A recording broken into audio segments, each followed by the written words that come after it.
So I'll tell you,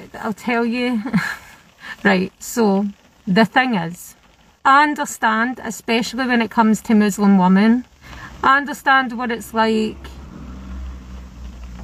to want to be accepted for who you are and your beliefs.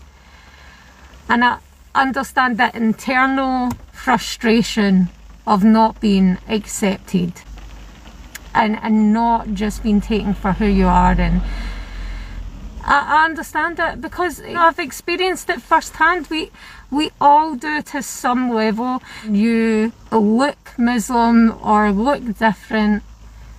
Rejection is not easy because we're all just people. But when you compromise even a little of your deen, your practices, you know, if you make exceptions that are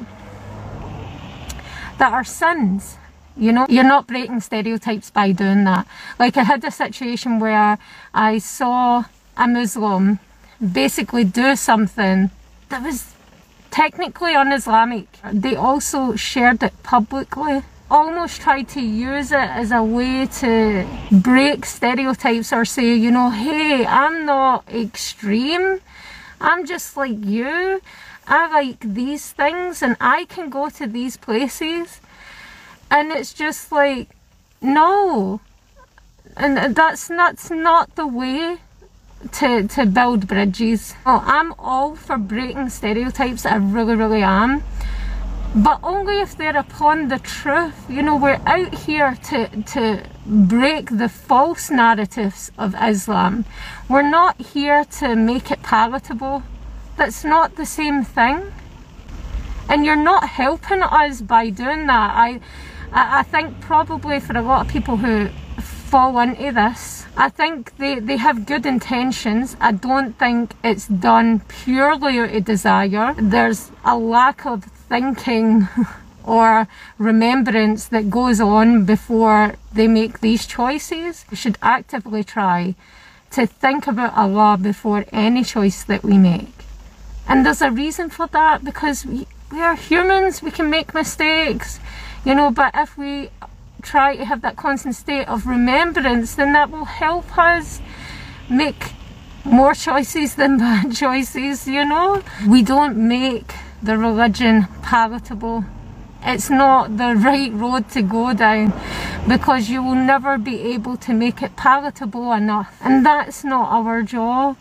That is not our job. We're here to convey the perfection that is Islam and the way that it is, and we should not be insecure about that. When we make choices in public, we remember that these choices aren't just about us. They are about how people perceive our religion. When we show commitment to the religion, people will stop and think. I know it because I did it. I knew Islam before I met those practicing Muslims. I knew not too much, obviously, because I wasn't Muslim, but I knew of it. But I never took it seriously. And that was because of the people that I was around, the people who I knew who were Muslim that were not practicing. Why would I take something seriously that they themselves never took seriously? Why would I be encouraged to adopt something that they themselves didn't adopt? Like, it scares me. It should scare us. Imagine if a non-Muslim sees you doing something that is un-Islamic and then thinks to themselves, ugh, Islam can't be that. It can't be the truth, because look what they're doing. And then they leave. They don't ever look at Islam. Obviously their choices is their choices, but can you imagine being a part of that choice? Even if it's an atom's worth? Can you imagine? Are you willing to take that on? Covering and hiding your sins is not hypocritical.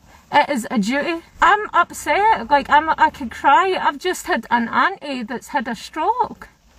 Anything could happen at any time. I think the day we wake up and realise that actually the religion is not just about doing the right thing, it's about us feeling fulfilled in this really difficult place. The religion helps us feel better. So when the religion says, don't go to this place, trust me, it's for the best. If the religion says, don't do this thing, even if everybody else is doing it, don't do it, it's for your benefit. We need to, you know, kind of just try your best constantly, not just trying your best on Tuesday, but, you know, having a day off on Wednesday. No, be protective of your religion.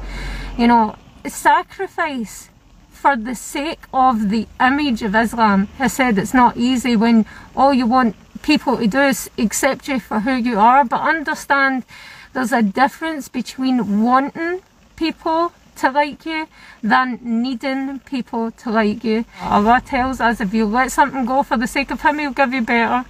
SubhanAllah.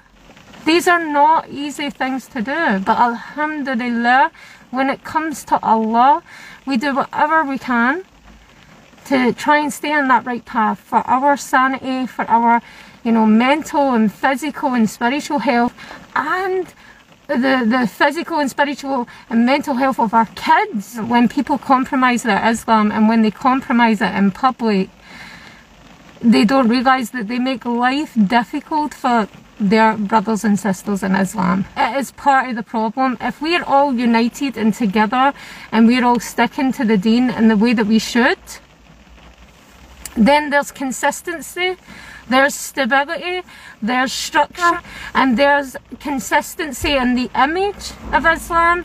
We all have to have that protection for our religion and the image that we put out there, so that people don't use our behaviour and our lack of commitment to the deen to justify their choice not to take it on themselves or not to look at it.